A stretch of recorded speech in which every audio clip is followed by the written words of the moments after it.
আল্লাহ নবী বলেছেন, মা বাআসাল্লাহু নাবিয়ান ইল্লা রাআল গনাম। পৃথিবীর বুকে এমন কোন নবী আসেনি যেই নবী দুম্বা চড়ায়নি, যেই নবী ভেড়া চড়ায়নি, মেষ চড়ায়নি, ছাগল চড়ায়নি। কিন্তু নবীদেরকে রাখাল বলা যাবে না। ভাই, নবীদেরকে রাখাল বলা যাবে? কেন বলেন তো রাখাল বলা যাবে না? কারণ রাখাল বলাটা একটা গালাগালির মতো, তাই তো না? আপনি যদি কাউকে রাখাল বলেন খুশি হবে? দুঃখ পাবে। তো সেই জন্য আল্লাহ পাক কোরআনে নিষেধ করেছেন, রাসূলকে রাখাল বলো না, রাসূলকে রাখাল বলো না। কথা বুঝতে পারছেন? কাফেরেরা আল্লাহ রাসূলকে বলতে এই রাখাল, রাখাল। আল্লাহ নবীকে রাখাল বলে ডাকতো। আল্লাহ রাসূল যখন নবী হলেন, কাফেররা বলতে এই রাখাল। যারা হাজিরিন, নবীদেরকে রাখাল বলা যাবে না। আপনি বলবেন নবীরা ছাগল চড়িয়েছে, ভেড়া চড়িয়েছে, এগুলো বলতে পারেন। নবীরা রাখাল এটা বলতে পারবেন না। বুঝতে পারছেন? ভাইরা আমার, দোস্ত আমার, ও আমার দিন দরদিরা, আমার আল্লাহ ওয়ালা গনেরা, আমার আপনার নবী পাকের বয়স যখন 20 বছর, ওই সময়তে আল্লাহর নবী একটা সংগঠন করলেন। এই সংগঠনটার নাম হলো হালাফুল ফুজুল বা হালাফুল মুতাইবিন। ও ভাইরা, এই সংগঠন আল্লাহর নবী কেন করেছিলেন? মাজলুমের পাশে দাঁড়ানোর জন্য, জালিমের বিরুদ্ধে দাঁড়ানোর জন্য, মাজলুম অত্যাচারিত মানুষ, গরিব মিসকিনদের পাশে দাঁড়ানোর জন্য, এবং শক্তিশালী মানুষদের বিরুদ্ধে দাঁড়ানোর জন্য। যারা শক্তিশালী হয়ে গরিবের উপরে কষ্ট দেয়, তাদের বিরুদ্ধে আল্লাহর নবী সংগঠন করলেন। যুবক জওয়ান ছেলেদেরকে নিয়ে এবং নিজের চাচা জান জুবায়ের ইবনে আব্দুল মুত্তালিবকে নিয়ে আল্লাহর নবী তিনি এই সংগঠন করেছিলেন। এই সংগঠনটার নাম হলো হালাফুল ফুজুল বা হালাফুল মুতাইবিন। একবার মক্কাতে একটা মানুষ ব্যবসা করতে এলো। একটা গরিব লোক ব্যবসা করতে এসেছে, একটা ধনী লোক তার কাছ থেকে সব মালগুলো কিনে নিল। কিনে নিয়ে তার পয়সা দিল না। বুঝতে পারছেন? গরিব ব্যবসায়ীটা তখন পাহাড়ের উপরে উঠে মক্কার লোকেদের দিকে লক্ষ্য করে চিৎকার করে বলছে, এ মক্কার মানুষেরা, তোমাদের মধ্যে কি এমন কেউ নেই, এমন কেউ নেই যে আমার জিনিসের মালগুলোর টাকা আমাকে দিয়ে দেবে, টাকাগুলো আমাকে দিয়ে দেবে? কেউ নেই। আল্লাহ নবী এই দৃশ্য দেখলেন, বড্ড কষ্ট পেলেন। আল্লাহ রাসূল নিয়ত করলেন যে আমি একটা সংগঠন করব, আর সংগঠন করে ফেললেন। সংগঠনটার নাম হচ্ছে কি বলেন? সংগঠনটার নাম কি? হালাফুল ফুজুল বা হালাফুল মুতাইবিন। সংগঠনটা করেছিলেন আল্লাহ রাসূল সাল্লাল্লাহু আলাইহি ওয়াসাল্লাম।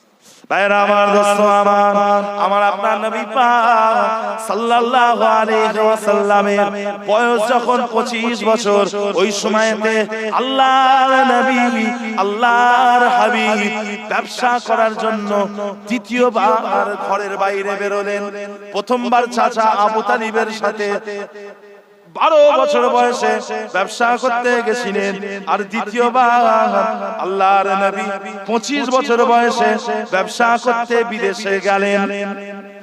ও ভাইজানেরা, মক্কার এক মেয়ে ছেলে, যিনার নামটা হলো খাদিজা, খাদিজা বিনতে খুয়াইলিদ। এই মেয়ে ছেলের জিনিসপত্র, এই পবিত্র মেয়ে ছেলের জিনিসপত্রগুলোকে আল্লাহর নবী বিক্রি করতে যাবেন বলে একটা বিশাল দল নিয়ে আল্লাহ রাসূল ব্যবসা করতে গেছিলেন। একটা বড় দল ব্যবসা করতে গেছিলেন, সবাই ব্যবসা করে ফিরে এলেন। কিন্তু আমার নবী পাক সব থেকে বেশি ব্যবসায়ী লাভ করে উপার্জন করে দেখালেন, আর এই লাভটা হযরত খাদিজার কাছে পৌঁছে দিলেন। ও ভাইজানেরা, হযরত খাদিজা যখন এত লাভ দেখতে পেলেন, বড্ড খুশি হয়ে গেলেন, বড্ড খুশি হয়ে গেলেন। কেননা ইতিপূর্বে কেউ এত লাভ করতে পারেনি, আল্লাহ নবী যতটা লাভ করে দেখিয়েছেন। ও ভাইজানেরা, ওই সময়তে খাদিজার একটা দাসী ছিলেন, যিনার নামটা হলো মাইসারা। এই মাইসারা নামক দাসীটা ইনি ওই কাফেলার মধ্যে ব্যবসা করতে গেছিলেন, আল্লাহ নবীর সাথে ব্যবসা করতে গেছিলেন। আরো অনেকে ছিলেন, এই মেয়ে ছেলেও ছিলেন, যিনার নামটা হলো মাইসারা। এই মাইসারা তিনি খাদিজাকে বললেন, ও খাদিজা, ও খাদিজা, এই যে মুহাম্মাদকে দেখছো, এই মুহাম্মাদ কিন্তু কোনো সাধারণ মানুষ নয়। এই মুহাম্মাদ হলেন একজন অসাধারণ মানুষ। কেননা এই মুহাম্মাদের কথাবার্তা, কাজকর্ম সব কিছুই হলো অন্য মানুষের থেকে সম্পূর্ণ আলাদা। ও ভাইজানেরা, ওই সময়তে খাদিজা আল্লাহর নবীর উপরে আকৃষ্ট হয়ে গেলেন। আল্লাহর নবীর উপরে আকৃষ্ট হয়ে গিয়ে খাদিজা তিনি তিনার বান্ধবীদেরকে বললেন, তিনার বান্ধবীরা আল্লাহর নবীর চাচা জানদেরকে গিয়ে বললেন, ও মুহাম্মাদের চাচারা, খাদিজা মুহাম্মাদকে ভালোবাসে, খাদিজা মুহাম্মাদকে পছন্দ করে। আমরা কি খাদিজার সাথে মুহাম্মাদের বিবাহের ব্যবস্থা করতে পারি না? ওই সময়তে আল্লাহর নবীর চাচা জানেরা আল্লাহর নবীকে গিয়ে বলেছিলেন, ও মুহাম্মদ, তোমাকে খাদিজা পছন্দ করে, ও মুহাম্মদ, তুমি কি খাদিজাকে বিয়ে করবে? ওই সময়তে আল্লাহ নবী বলেছিলেন, জি হ্যাঁ, আমি খাদিজাকে বিয়ে করতে চাই। আল্লাহ রাসূলের সাথে সাল্লাল্লাহু আলাইহি ওয়াসাল্লামের সাথে হযরতে খাদিজা বিয়েটা হয়ে গেল। তখন আমার নবী পাকের বয়স ছিল 25 বছর, হযরতে খাদিজা বয়স ছিল 40 বছর। ও ভাইজানেরা, আমার নবী পাকের সাংসারিক জীবন শুরু হয়ে গেল।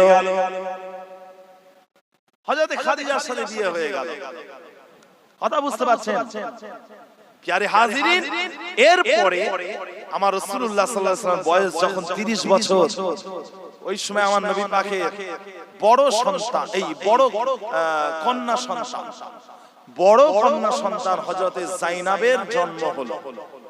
হযরতে যায়েনাব, আমার নবী পাকের বয়স যখন 33 বছর, ওই সময়তে আমার নবী পাকের দ্বিতীয় কন্যা সন্তান হযরতে রুকাইয়ার জন্ম হলো। আমার নবী পাকের বয়স যখন 34 বছর, ওই সময় তৃতীয় কন্যা সন্তান উম্মে কুলসুমের জন্ম হলো।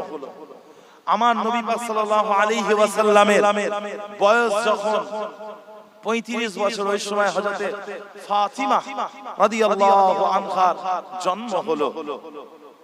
আমার নবী পাকের কটা মেয়ে ছিল? 4টে মেয়ে ছিল। আর পুত্র সন্তান কটা ছিল? 3টে ছিল। আমার নবী পাকের ছেলেদের নাম কি কি? আমার রাসূলুল্লাহ সাল্লাল্লাহু আলাইহি ওয়াসাল্লামের বড় ছেলের নাম হচ্ছে কাসেম। যেই সন্তান হওয়ার পরে আল্লাহর নবীর নাম পরিবর্তন করে আবুল কাসেম রাখা হতো। আবুল কাসেম মানে হলো কাসেমের আব্বা। আল্লাহর নবীর নামটা চেঞ্জ করে দেওয়া হলো আবুল কাসেম। ও ভাইজানেরা, আমার নবী পাকের দ্বিতীয় পুত্র সন্তান হযরতে আব্দুল্লাহ। এই হযরতে আব্দুল্লাহর আরো দুটো নাম ছিল, একটা হলো তাইয়েব আর একটা হলো তাহের। আমার নবী পাকের তৃতীয় পুত্র সন্তান, যিনার নামটা হলো হযরতে ইব্রাহিম রাদিয়াল্লাহু আনহু। ও ভাইজানেরা, আমার নবী পাকের 35 বছর বয়সে সব থেকে কনিষ্ঠ কন্যা, ছোট মেয়ে হযরতে ফাতিমার জন্ম হলো। এই বছরে একটা সমস্যা হয়েছিল। কি সমস্যা? এই বছরে আল্লাহ রাসূল কাবা শরীফকে পুনর্নির্মাণ করেছিলেন। আপনারা জানেন, কাবা শরীফ কয়েকবার বন্যার কারণে আগুন লেগে গিয়ে নষ্ট হয়ে গেছিল। ইব্রাহিম আলাইহিস সালাম যে জায়গায় কাবা শরীফ তৈরি করেছিলেন, ওই জায়গাতে আবার আল্লাহর নবীর যুগে, সাল্লাল্লাহু আলাইহি ওয়াসাল্লামের যুগে কাবা শরীফকে পুনরায় পুনর্নির্মাণ করা হলো। এই কাজে আল্লাহ রাসূল হাত দিয়েছিলেন, সহযোগিতা করেছিলেন। কিন্তু একটা সমস্যা দেখা দিল। কি সমস্যা? জান্নাতি পাথর হাজরে আসওয়াদকে কাবার দেওয়ালে কে লাগাবে? মক্কার সব বড় বড় নেতারা তারা বলছে আমরা লাগাবো, সবাই বলছে আমরা লাগাবো, সবাই নেতা সবাই বলছে আমরা লাগাবো। তো তখন তারা বললেন যে মুহাম্মদ সাল্লাল্লাহু আলাইহি ওয়াসাল্লাম তিনি হচ্ছেন আল আমিন আস-সাদিক, তিনি কোনোদিন মিথ্যা বলেন না, তিনি হচ্ছেন ন্যায়পরায়ণ আল আদিল। তো আমরা মুহাম্মদ সাল্লাল্লাহু আলাইহি ওয়াসাল্লাম যেটা বলবে সেটা আমরা মেনে নেব। তো সব নেতারা যখন এক হয়ে গেলে আল্লাহর নবী এদের বিচার করে দিলেন। আল্লাহ রাসূল বলেন এটা বিছানা আনো। বিছানা হাজির করা হলো। আমার নবী পাক হাজরে আসওয়াদের পাথরটাকে তুলে বিছানার মাঝখানে রেখে দিলেন। আর সব চারটে নেতাদের বললেন, বিভিন্ন গোত্রের নেতাদের বললেন তোমরা এক একটা কোণ ধরো। সমস্ত নেতারা এক একটা কোণ ধরলেন আর হাজরে আসওয়াদের পাথরটাকে চাগিয়ে তারা কাবা শরীফের একদম কাছে নিয়ে গেলেন। ওই সময় আল্লাহ রাসূল সাল্লাল্লাহু আলাইহি সাল্লাম নিজে হাতে করে হাজরে আসওয়াদের পাথরটাকে তুলে কাবা শরীফের দেওয়ালে সেঁটে দিলেন। একবার জোরে বলবেন না সুবহানাল্লাহ। তাদের মধ্যে যে সমস্যা হচ্ছিল এই সমস্যার সমাধান হয়ে গেল। সমস্যার সমাধান কে দিলেন? আল্লাহ রাসূল সাল্লাল্লাহু আলাইহি ওয়াসাল্লাম দিলেন। ভাইরা আমার, দোস্ত আমার, ও আমার দিনদার দিনা, আমার আল্লাহ ওয়ালা গনেরা, ও ভাইজানেরা, আমার আপনার নবী পাকের বয়সটা যখন 37 বছর, ওই সময়তে আল্লাহর নবী তিনি একা একা থাকাটা পছন্দ করতে লাগলেন।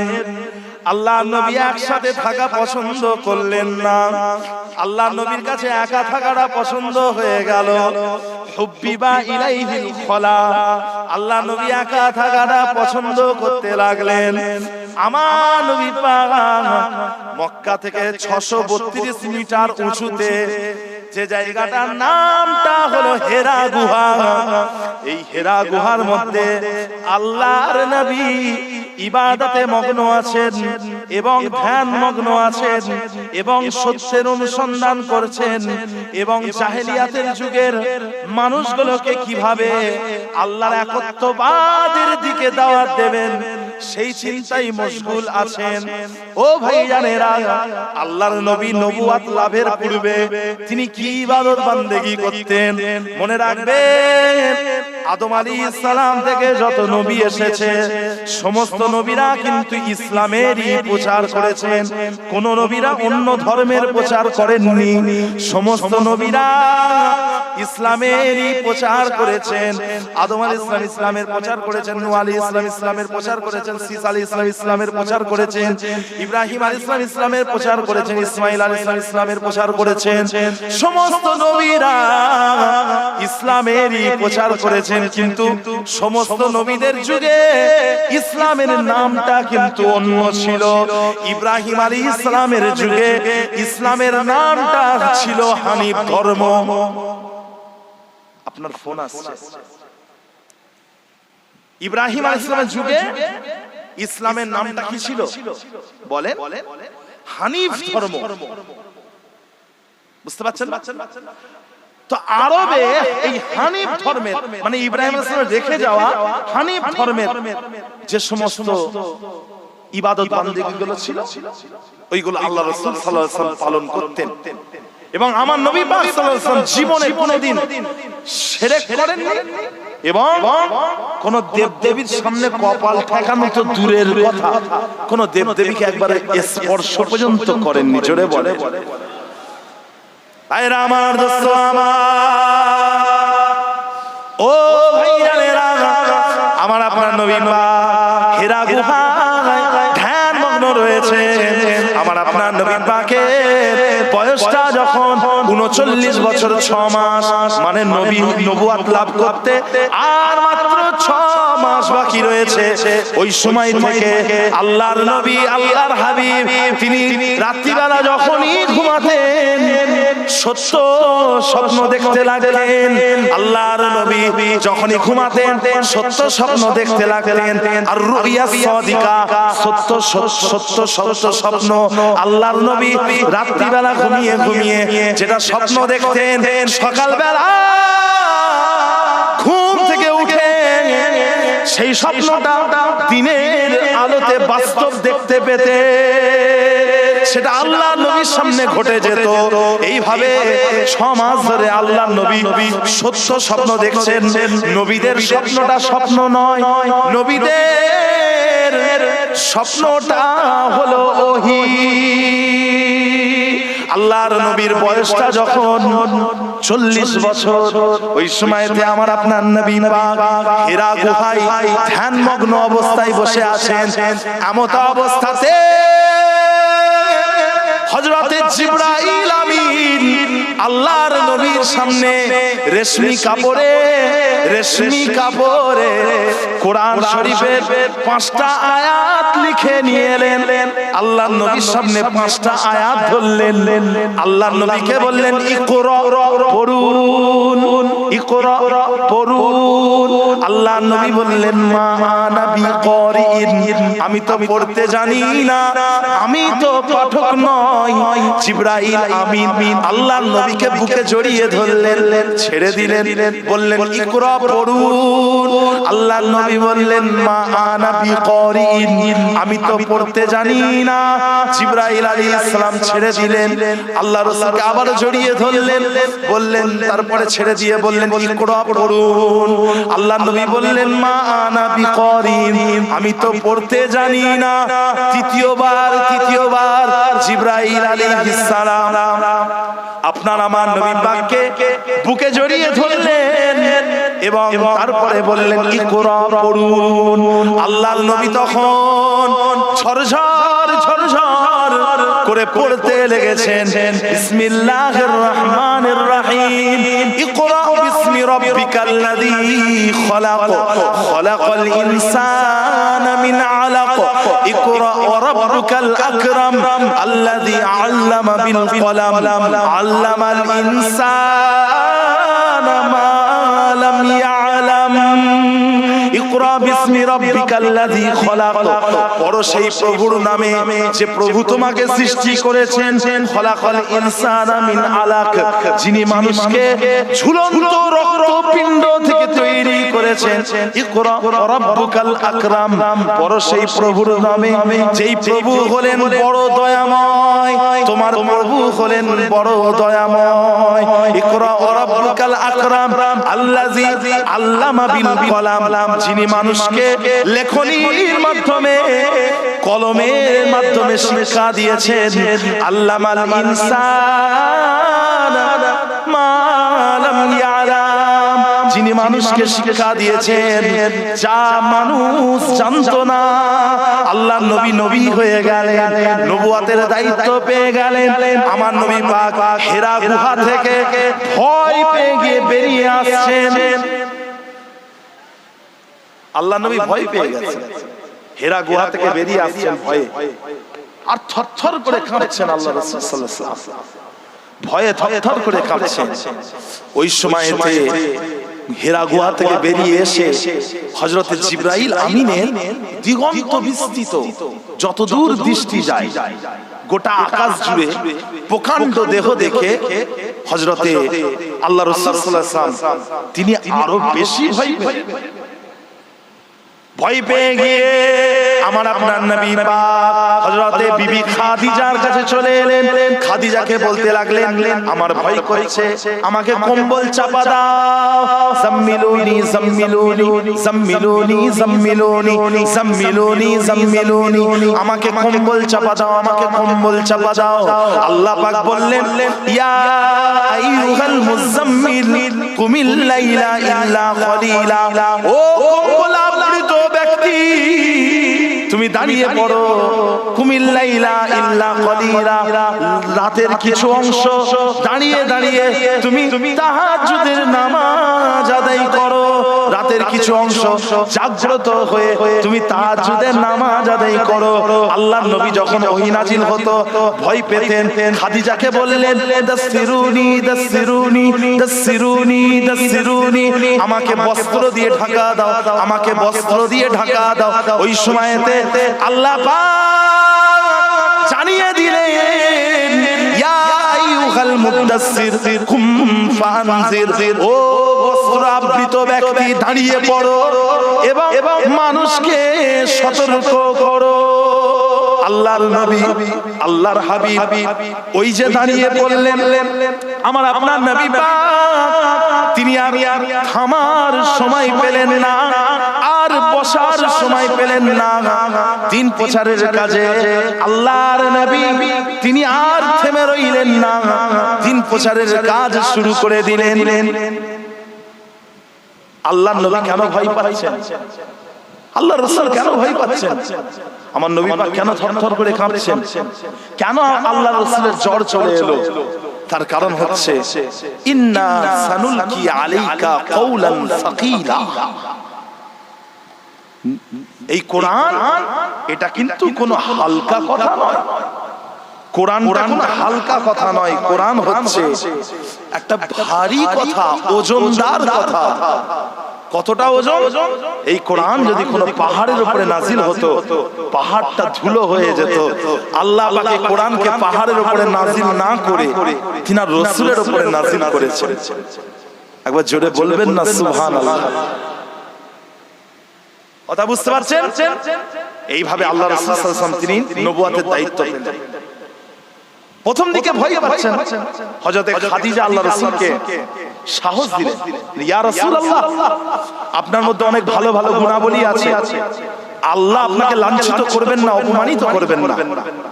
তারপরেও আল্লাহ রাসূল যখন ভয় পাচ্ছেন তখন হযরতে খাদিজা রাদিয়াল্লাহু আনহা আল্লাহ রাসূলকে নিয়ে তিনার নিজের চাচাতো ভাই, মানে হযরতে খাদিজার চাচাতো ভাই নাম হচ্ছে ওয়ারাকা ইবনে নওফলের কাছে আল্লাহ রাসূল সাল্লাল্লাহু আলাইহি ওয়াসাল্লামকে নিয়ে গেলেন।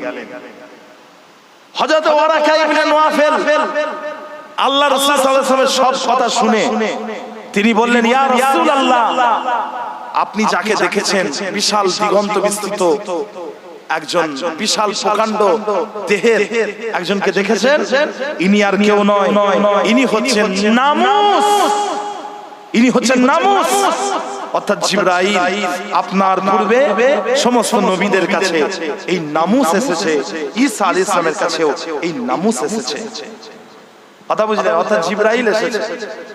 ইয়া রাসূলুল্লাহ আপনি ভয় পাবেন না, আপনি ভয় পাবেন না, আপনি এগিয়ে যান। মনে রাখবেন আপনার কওমের লোকেরা, আপনার এলাকার লোকেরা আপনাকে আপনার এলাকা থেকে বার করে দেবে, আপনার কওমের লোকেরা আপনার এলাকা থেকে বার করে দেবে। আল্লাহ রাসূল বললেন, আমার কওমের লোকেরা আমাকে আমার এলাকা থেকে বার করে দেবে? অবাক হয়ে গেছে। ওয়ারাকা ইবনে নওফল বললেন, জি হ্যাঁ, আপনার এলাকার লোকেরা আপনাকে আপনার এলাকা থেকে বার করে দেবে। কারণ যারা ওহী প্রচারের কাজ করে তাদেরকে এই ভাগ্যই বরণ করতে হয়, তাদের তাকদীরে এটাই থাকে। আল্লাহ রাসূল সাল্লাল্লাহু আলাইহি ওয়াসাল্লাম তিনি কিন্তু থেমে রইলেন না, ইসলাম প্রচারের কাজ শুরু করে দিলেন। নবুয়তের প্রথম 3 বছর, নবী হওয়ার পরে প্রথম 3 বছর আল্লাহ রাসূল সাল্লাল্লাহু আলাইহি ওয়াসাল্লাম তিনি গোপনে ইসলাম প্রচার করতে লাগলেন। আমার আপনার নবী পাক সাল্লাল্লাহু আলাইহি ওয়াসাল্লাম প্রথম 3 বছর গোপনে গোপনে ইসলাম প্রচার করতে লাগলেন। ও ভাইয়ারা, এমন কিছু মানুষকে বললেন যাদেরকে বললে এই খবরটা প্রকাশ পাবে না, এই খবরটা মানুষের কাছে ছড়িয়ে যাবে না। এই রকম কিছু মানুষদেরকে আল্লাহর নবী ইসলামের দাওয়াত দিলেন। প্রথমে দাওয়াত দিলেন বিবি খাদিজাকে দাওয়াত দিলেন। হযরতে খাদিজা ঈমানের কালেমা পড়ে মুসলমান হয়ে গেলেন। এরপরে আল্লাহ নবী দাওয়াত দিলেন, ছোটদের মধ্যে দাওয়াত দিলেন। হযরতে আলী রাদিয়াল্লাহু আনহু আল্লাহ নবীর চাচাতো ভাই, চাচার ছেলে হযরতে আলী, ইনাকে দাওয়াত দিলেন। হযরতে আলী ঈমানের কালেমা পড়ে মুসলমান হয়ে গেলেন। এরপরে দাওয়াত দিলেন দাস দাসীদের মধ্যে, দাস দাসীদের মধ্যে সর্বপ্রথমে যিনি ইসলাম কবুল করেছিলেন তিনি হলেন হযরতে যায়েদ ইবনে হারেসা। ইনি ছিলেন আমার আপনার নবী পাকের একজন পালক পুত্র। এরপরে আল্লাহ নবী দাওয়াত দিলেন তিনার ঘনিষ্ঠ বন্ধু, একদম কাছের বন্ধু, যেই বন্ধুটার নাম হলো হযরতে সিদ্দিক আকবর আবু বকর সিদ্দিক। হযরতে আবু বকর সিদ্দিককে আল্লাহ নবী ঈমানের দাওয়াত দিলেন। আর হযরতে আবু বকর সিদ্দিক ঈমানের কলেমা পড়ে মুসলমান হয়ে যায়। হযরতে আবু বকর সিদ্দিক আল্লাহ নবীকে প্রশ্ন করলেন না, মুহাম্মদ তুমি কি করে নবী হলে, কবে নবী হলে, কোথায় নবী হলে? এই সব হাবি জাবি এসব কথাবার্তা হযরতে আবু বকর সিদ্দিক আল্লাহ নবীকে জিজ্ঞাসা করেন। কথা বলেন, আমার কথার মধ্যে যদি কোনো বিয়াদবি হয় আল্লাহ মাফ করেন। তো একথা বলেননি যে মুহাম্মদ তুমি কখন নবী হয়েছে, কোথায় নবী হয়েছে, কবে নবী হয়েছে, কিভাবে নবী হলে, এসব জিজ্ঞাসা না করে আল্লাহ রাসূল যখনই বলেছেন আমি নবী, হযরত সিদ্দিক আকবর বলেছেন আমাকে কলেমা পড়িয়ে মুসলমান করে দাও। কেন? তার কারণ হলো হযরত সিদ্দিক আকবর আল্লাহর নবী ছোট্টবেলা থেকে দেখে এসেছেন এই রাসূল 40 বছর বয়স অবধি একটাও মিথ্যা কথা বলেননি, একজনকেও কষ্ট দেননি, একজনের আমানতের খেয়ানত করেননি, কারোর সম্পত্তি মেরে নেননি। তো সিদ্দিক আকবর দেখলেন যে লোকটা 40 বছর বয়স অবধি একটাও ভুল করেনি, সেই লোকটা 40 বছর বয়সে মিথ্যা কথা কেন বলবে? তিনি এটা ভেবেছেন, ভেবেই বলেছেন আমাকে মুসলমান করে দাও। জোরে বলবেন না সুবহানাল্লাহ? এই জন্যই তো ওনাকে বলা হয় সিদ্দিক, সবথেকে দ্রুত সত্য গ্রহণকারী। সিদ্দিক মানে হলো সবথেকে দ্রুত সত্য গ্রহণকারী। আল্লাহ রাসূল যখনই বলেছেন উনি বলেছেন আমার কলেমা পড়ো। প্যারে হাজিরিন, এই সিদ্দিক আকবর ছিলেন প্রথম খলিফা, আল্লাহ রাসূলের প্রথম খলিফা সিদ্দিক আকবর। ইন্তেকালের আগে আল্লাহ রাসূল বলেছিলেন তোমরা সিদ্দিক আকবরকে বলো আমার জায়গায় গিয়ে নামাজ পড়াতে, আমার জায়গায় গিয়ে সিদ্দিক আকবরকে নামাজ পড়াতে বলো।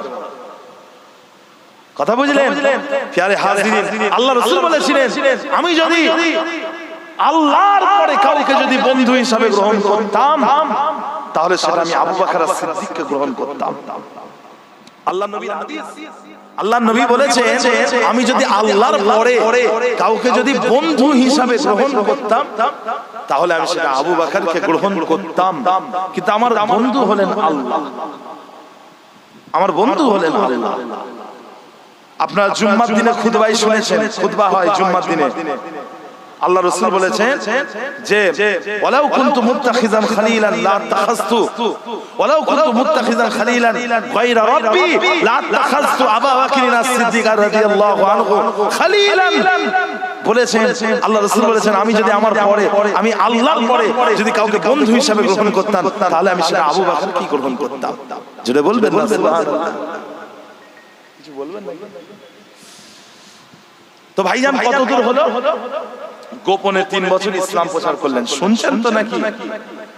আমার ভাইয়েরা আপনারা যে এত রাত হয়ে গেছে তারপরে এখানে এতজন বসে আছে, আমার খুবই ভালো লাগছে। আল্লাহ পাকের শুকর, আমার উপারডাঙ্গা এলাকার মানুষ নবীর মুহাব্বতে আল্লাহ রাসূলের ভালোবাসায়, আল্লাহ রাসূলের ভালোবাসায় চাতক পাখির মতো এই কোরআনের মাজলিসে বসে আছেন। আল্লাহ পাক এই কোরআনের মাজলিসে এই জান্নাতের বাগানের সমস্ত বরকত আপনাদের উপরে দান করেন, বলি আমিন। তো ভাইজান যে কথা বলছিলাম, এরপরে যখন আমার নবী পাকের বয়সটা হলো 54 বছর, এই 44 বছর, সরি 44 বছর, আল্লাহর নবীর বয়স যখন 44 বছর, ওই সময় কোরআনের একটা আয়াত নাজিল হলো। কি আয়াত? বিসমিল্লাহির রহমানির রহিম, ফাসদা বিমা তুমারু ওয়া আরিদ আনিল মুশরিকিন। আল্লাহ পাক বললেন, হে রাসূল, আমি তোমাকে যেটার ব্যাপারে আদেশ করছি তুমি সেটা এবারে কঠোরভাবে প্রকাশ করো, মানে গোপনে গোপনে নয়, এবারে প্রকাশ্যে বলো। আর তুমি মুশরিক কাফেরদের থেকে মুখ ঘুরিয়ে নাও, যারা তোমার বিরোধিতা করে, যারা তোমার বিরুদ্ধে বলে, তাদের থেকে মুখ ঘুরিয়ে নাও। আল্লাহর নবী ওটাই করলেন। এবারে প্রকাশ্যে ইসলাম প্রচারের কাজ শুরু করে দিলেন। আর যখনই আল্লাহর নবী ইসলাম প্রচারের কাজ প্রকাশ্যে শুরু করলেন, তখনই সেই ওয়ারাকা ইবনে নওফলের কথা সত্য হয়ে গেল। তিনি বলেছিলেন না, তোমার এলাকার লোক তোমাকে পরে বিভিন্ন রকম মানসিক অত্যাচার, শারীরিক অত্যাচার শুরু হয়ে গেল। আমার আপনার নবী পাক সাল্লাল্লাহু আলাইহি ওয়াসাল্লাম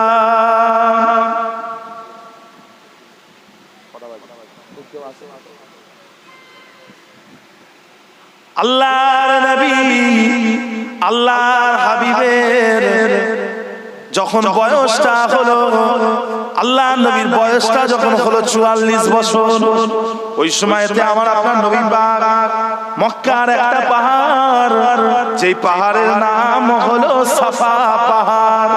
সাফা মারওয়া দুই পাহাড়। হাজী সাহেবরা হজ করতে গেলে সাফা মারওয়া সাই করেন, দৌড়ান, সাফা মারওয়া হাঁটেন, সাই করেন। ও ভাই জানেরা, এই সাফা পাহাড়ের উপরে আল্লাহর নবী তিনি উঠে দাঁড়ালেন। মক্কার মানুষদেরকে ডেকে ডেকে বললেন, এ মক্কার অমুক গোত্রের মানুষ, এ মক্কার অমুক গোত্রের মানুষ, এ মক্কার অমুক গোত্রের মানুষ, আমি মুহাম্মদ যদি তোমাদেরকে বলি, এই সাফা পাহাড়ের পেছনে একদল ঘোড়সওয়ার তোমাদের অপেক্ষা করেছে, তোমাদের উপরে হামলা করবে বলে, এ মক্কার মানুষেরা তোমরা কি আমার কথা মেনে নেবে? ওই সময়তে মক্কার কাফেরেরা বলেছিল, হে মুহাম্মদ, মা জাররাবনা মিনকা ইল্লা সিদকান, মা জাররাবনা আলাইকা ইল্লা সিদকান।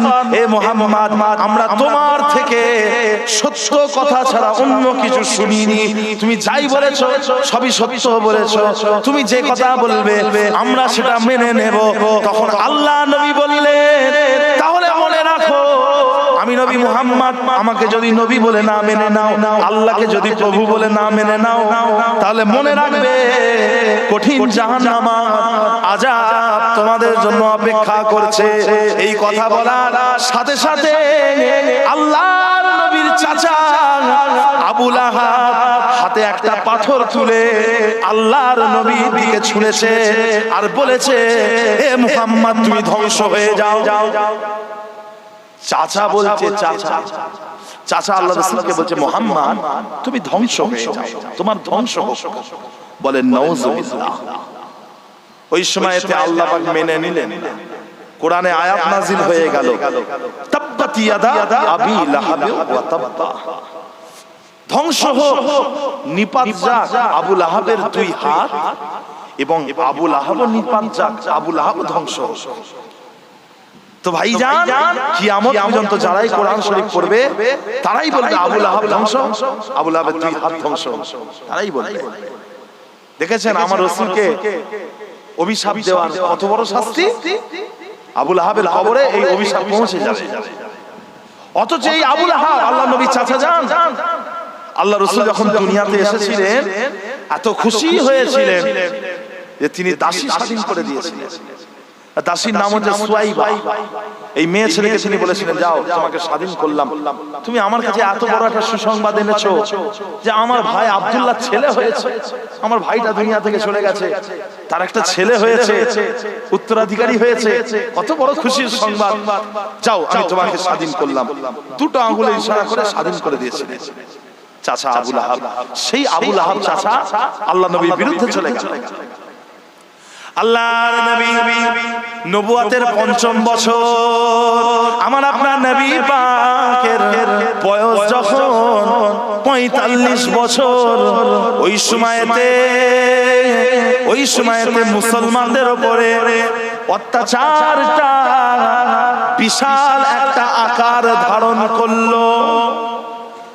মুসলমানদের উপরে অত্যাচারটা এত বেড়ে গেল যে হযরতে বেলালকে কোথাও অত্যাচার করা হচ্ছে, হযরতে খাব্বাবকে কোথাও অত্যাচার করা হচ্ছে, হযরতে আম্মার ইবনে ইয়াসারকে কোথাও অত্যাচার করা হচ্ছে, হযরতে খুবাইবকে কোথাও অত্যাচার করা হচ্ছে, হযরতে সুমাইয়াকে কোথাও অত্যাচার করা হচ্ছে। আল্লাহর নবী এত অত্যাচার দেখে আমার নবী পাক নতুন মুসলমানগুলোকে বললেন, ও মুসলমানেরা, তোমরা চলে যাও, আফ্রিকায় চলে যাও। আফ্রিকার আবিসিনিয়ার বাদশা, যার নামটা হলো নাজ্জাশী, এই নাজ্জাশী বাদশা মুসলমানদের সাথে খুব ভালো ব্যবহার করে, মুসলমানদের সাথে খুব নরম আচরণ করে। এ আমার সাহাবারা, তোমরা চলে যাও, নাজ্জাশী বাদশার কাছে চলে যাও। আল্লাহর নবীর সাহাবারা তারা সবাই নাজ্জাশী বাদশার কাছে চলে গেলেন, বেটা ছেলে মেয়ে ছেলেরা সবাই চলে গেলেন। কিন্তু আল্লাহর নবী এবং তিনার কাছে সাহাবারা তারা কিন্তু সবাই মক্কাতে টিকে রইলেন। ইনারা কিন্তু গেলেন না, মক্কাতেই টিকে রইলেন এবং কাফেরদের শত অত্যাচার সহ্য করে মক্কাতেই বসবাস করতে লেগেছেন। ভাইরা আমার, দোস্ত আমার, এই আল্লাহর নবী নবুয়তের ৫ম বছরে একটা দুঃখের ঘটনা, বড় দুঃখের ঘটনা। যেই ঘটনাটা হলো আমার নবী পাকের এক মেয়ে ছেলে সাহাবিয়া, জিনার নামটা হচ্ছে হযরত সুমাইয়া রাদিয়াল্লাহু আনহা। এই মেয়ে ছেলে সাহাবিয়া, ইনাকে পাপিষ্ঠ আবু জেহেল বর্ষার আঘাত করে, বল্লমের আঘাত করে আল্লাহর নবীর এই সাহাবিয়া হযরত সুমাইয়াকে শহীদ করে দিল। হযরত সুমাইয়া তিনি ছিলেন হযরত আম্মার ইবনে ইয়াসারের মা। হযরত সুমাইয়া তিনাকে শহীদ করে দিল। ও ভাইজানেরা, আল্লাহর নবী সাহাবিয়া হযরত সুমাইয়াকে শহীদ করে দিল। ইসলামের জন্য সর্বপ্রথমে যিনি নিজের জীবনের কুরবানি দিয়ে দিলেন, নিজের জীবনকে উৎসর্গ করে দিলেন, তিনি আর কোনো বেটা ছেলে নয়, তিনি হলেন একটা মেয়ে ছেলে, একটা মা, আমাদের একজন মা। তিনার নামটা হলো হযরতে সুমাইয়া রাদিয়াল্লাহু আনহা। যদি হবে না সুবহানাল্লাহ, এক মেয়ে ছেলে নিজের জীবন কুরবানি করে দিয়েছে ইসলামের জন্য। ছেলের সামনে আবু জেহেল এই সুমাইয়া রাদিয়াল্লাহু আনহাকে তার ছেলের সামনে কাপড় খুলে নিয়ে উলঙ্গ করে শহীদ করেছিল। উলঙ্গ